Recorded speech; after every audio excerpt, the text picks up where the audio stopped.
जय भीम साथियों, आप देख रहे हैं ग्रेट बुद्धा टीवी। मैं हूं संध्या संत।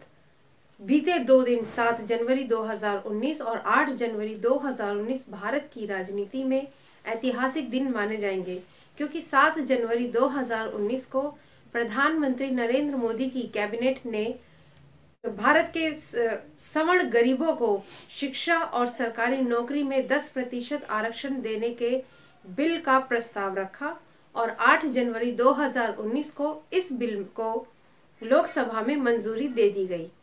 भारी बहुमत से इस बिल का स्वागत किया गया। इस बिल का लाभ उठाने के लिए जो शर्तें हैं वो मैं आपको बता दूं। 8 लाख से कम की आय, यानी कि 8 लाख प्रति वर्ष से कम की आय जिस भी गरीब सवर्ण की होगी, जिस भी सवर्ण की होगी, उसको इस बिल का लाभ मिलेगा, उसे इस 10% आरक्षण का लाभ मिलेगा। 5 एकड़ से कम की खेती की जमीन जिसके पास होगी उसे इस बिल का लाभ मिलेगा। इसके साथ साथ 1000 स्क्वायर फीट से कम जिसके पास जमीन होगी उसे इस बिल का लाभ मिलेगा। 8 लाख सालाना से कम जिसकी आय है उसको इस बिल का लाभ मिलेगा। 8 लाख सालाना यानी कि 66,000 प्रति माह। 66,000 से कम यदि किसी की आय है तो वह सवर्ण इस बिल का लाभ उठा सकता है, इस आरक्षण का लाभ उठा सकता है। यानी कि अगर आप 65,000 रुपये प्रति माह भी कमा रहे हैं तो आपको इस आरक्षण का लाभ मिलेगा, ये प्रावधान है। अब सवाल यह उठ रहा है कि जिसके पास 3-4 एकड़ जमीन है, जिसके पास 800 गज रहने के लिए जमीन है और जिसकी सैलरी 60 से 65,000 के बीच में है, क्या वो गरीबी रेखा के नीचे माना जाएगा? अगर यही बात है तो जो 320 रुपये महीना का कमा रहे हैं उनको बीपीएल कार्ड क्यों नहीं मिल पा रहा है? उनको आर्थिक आधार पर अगर आरक्षण की बात की जा रही है तो बीपीएल कार्ड धारकों को आरक्षण की ज्यादा जरूरत है या 60,000 रुपये महीना कमाने वाले गरीब सवर्ण को ज्यादा जरूरत है?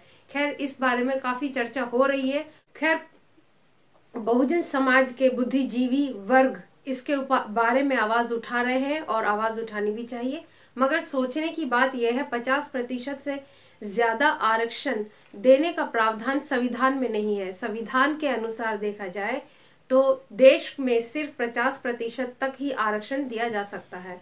अगर 50% से ज्यादा आरक्षण देने की बात की जाती है तो वह असंवैधानिक मानी जाती है। लेकिन लोकसभा में इस बिल का स्वागत किया गया। लोकसभा में लोगों ने भारी बहुमत के साथ इस बिल को पास कर दिया है। अब देखना है, अब अगर इस बिल को पास करना था, 50% से ज्यादा आरक्षण देना ही था, तो 1999 में नरसिम्हा राव ने गरीब सवर्णों को आरक्षण देने की बात की थी, जिसे सुप्रीम कोर्ट ने असंवैधानिक बोलकर खारिज कर दिया था। उसके बाद गुजरात में पाटीदार आंदोलन के बाद गरीब लोगों को 10% आरक्षण देने का प्रावधान किया गया था, जिसे जनवरी 2018 में हाई कोर्ट ने असंवैधानिक बताकर खारिज कर दिया गया।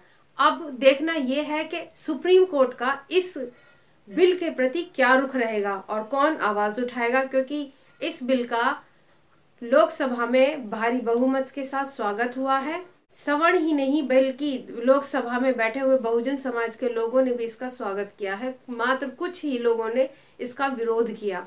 राज्यसभा में आज इस बिल का प्रस्ताव रखा जाएगा। खैर, अगर हम आरक्षण की बहस कर रहे हैं तो जनसंख्या अपने आप में एक इतना बड़ा मुद्दा है कि आरक्षण की बहस जनसंख्या के मुद्दे को छोड़कर करना बेमानी होगा। 2012 में बहुत भारी खर्चा करने के बाद जातीय जनगणना कराई गई। 2015 में उस जनगणना की रिपोर्ट आई, लेकिन वर्तमान सरकार ने उस जनगणना की रिपोर्ट को जारी नहीं किया। इस रिपोर्ट को जारी ना करने पर नीतीश कुमार ने भारी आलोचना की वर्तमान सरकार की। यहाँ तक कि शरद यादव ने तो निरंतर आंदोलन चलाया और वो अभी भी इस जातीय जनगणना की रिपोर्ट को जारी करने की मांग कर रहे हैं। अगर जातीय जनगणना की रिपोर्ट जारी होती है तो देखना यह है कि इससे फायदा किसको है और नुकसान किसको है, क्योंकि सीधे तौर पर जब जातीय जनगणना का हिसाब सामने आएगा तो SC ST OBC माइनॉरिटी जिनकी आबादी 85% है, वो अपनी आबादी के अनुसार इस देश में भागीदारी की मांग करेंगे। शायद कहीं ना कहीं इसी चीज को देखते हुए जातीय जनगणना छिपाई गई और यहाँ आज 15% लोगों को 10% आरक्षण दिया जाता है। यानी कि अगर 60% आरक्षण का प्रावधान कर दिया जाता है तो 15% लोगों के पास 50% आरक्षण पूरी तरह से रहेगा। 40% जो जनरल कैटेगरी का है वो तो है ही, उसके अलावा 10% जो कि रिजर्व कर दिया जा रहा है गरीब सवर्ण के नाम पर। आरक्षण की इस पूरी चर्चा में लोग ये भूल जाते हैं कि आरक्षण कोई गरीबी उन्मूलन योजना नहीं है, कोई गरीबी हटाने की कोई योजना नहीं है। यहाँ आरक्षण सवाल है रिप्रेजेंटेशन का, भागीदारी का, प्रतिनिधित्व का, उन लोगों के प्रतिनिधित्व का, देश में उन लोगों की भागीदारी का जिन पर हजारों सालों से अत्याचार होता आ रहा है और अब भी अत्याचार हो रहा है। और हजारों सालों से इस देश की हर छोटी से बड़ी क्रांति में उन लोगों ने अपनी भागीदारी साबित की है। देश की हर क्रांति में उन्होंने भागीदारी साबित करके राष्ट्र निर्माण के लिए कार्य किए हैं और जिनका इतिहास काफी गौरवशाली रहा है और उस इतिहास को मिटाने की कोशिश ही नहीं बल्कि लगभग मिटा दिया गया है। आज के समय में भी वो 85% अपने इतिहास को बनाने में, जुटाने में लगा हुआ है। तो आरक्षण कोई गरीबी उन्मूलन योजना नहीं है। आरक्षण सवाल है प्रतिनिधित्व का। प्रतिनिधित्व है उन लोगों का जिन पर हजारों सालों से अत्याचार होता जा रहा है। लोग ये भूल जाते हैं, अगर गरीब सवर्णों को आर्थिक रूप से किसी प्रकार की सहायता ही देनी थी तो उन 15% लोगों के लिए गरीबी उन्मूलन योजनाएं चलाई जा सकती हैं, चल भी रही हैं। उनको आगे निरंतर किया जा सकता है, उनमें सुधार किया जा सकता है और योजनाएं बनाई जा सकती हैं। अगर मुझे बुखार हो रहा है तो मैं एक दवाई लूंगी बुखार के लिए, और अगर ज्यादा हो रहा है तो मैं डॉक्टर के पास जाऊंगी, 4-5 दिन की दवाई खाऊंगी, उससे मैं ठीक हो जाऊंगी।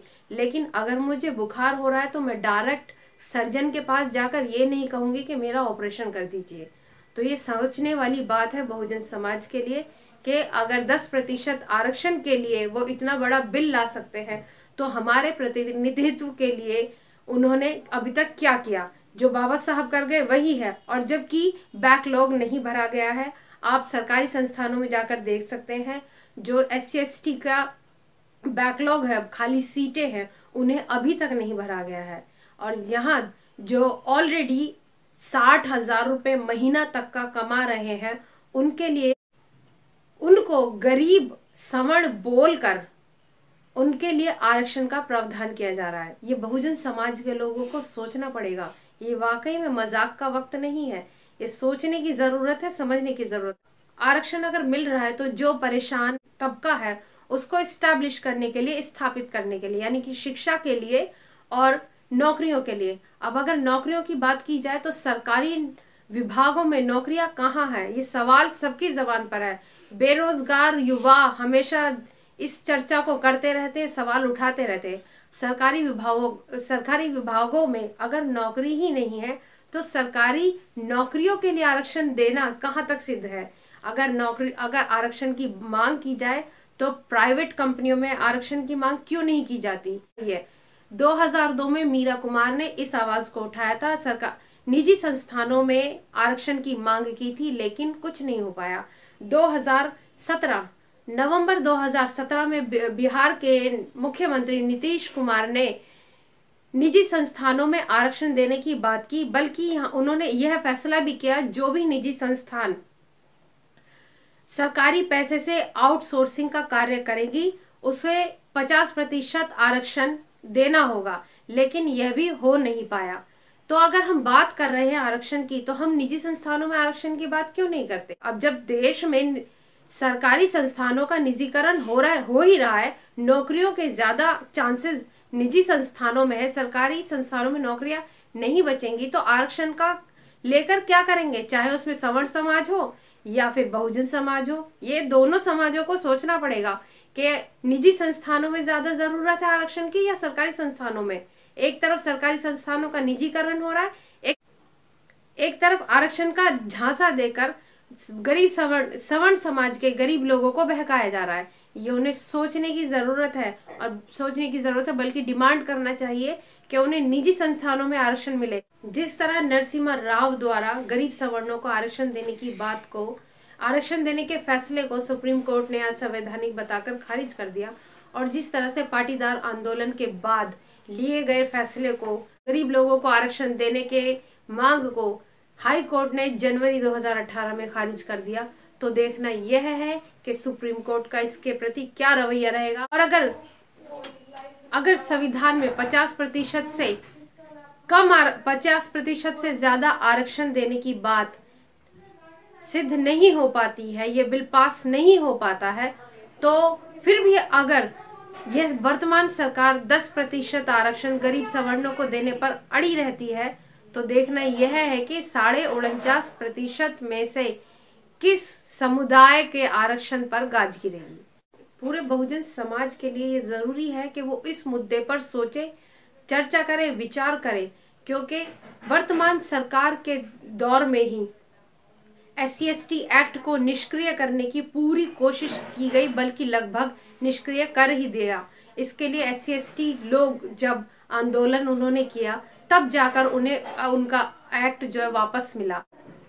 वर्तमान सरकार के राज में ही संसद मार्ग पर संविधान जलाया गया, और वर्तमान सरकार, अगर कोई सरकार वोटों की राजनीति करने के लिए दंगे करा सकती है, भड़का सकती है लोगों को, तो आरक्षण के साथ छेड़छाड़ करना, संविधान के साथ छेड़छाड़ करना उसके लिए कोई बड़ी बात नहीं है। तो बहुजन समाज के लोगों को सोचना पड़ेगा 2019 से पहले ये बड़ा फैसला। एक और खास बात मैं आपको बताना चाहती हूँ, SC/ST के बहुजन समाज को, SC/ST OBC माइनॉरिटी के लोगों को, इनके वोटों को तोड़ने के लिए कुछ पार्टियां बनाई जा रही हैं, जिसमें हमारे ही लोग होंगे, यानी जातीय तौर पर वो हमारे ही लोग हैं, लेकिन वो हैं पूरे मनुवादी और भाजपा की विचारधारा के लोग।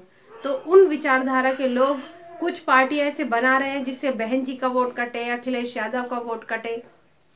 तो बहुजन समाज के लोगों को उन पार्टियों से बचकर रहना होगा, अपने वोट का सही इस्तेमाल करना होगा 2019 के चुनाव में। ये जो कुछ भी हो रहा है, जब पूरे सारे प्रयास करके देखे जा चुके हैं, कुछ नहीं हो पा रहा, तो आखिरकार में आरक्षण के नाम पर ये चीज की जा रही है।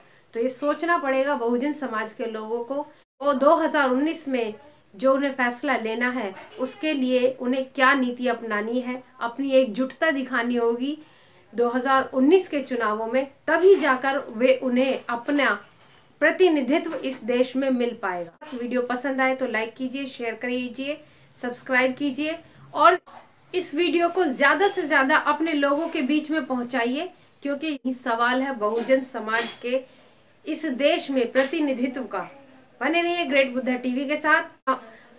एक बार फिर शाम को हाजिर होंगी मैं लोकसभा में बिल पेश किए जाने के बाद। जय भीम, नमो बुद्धाय, जय संविधान।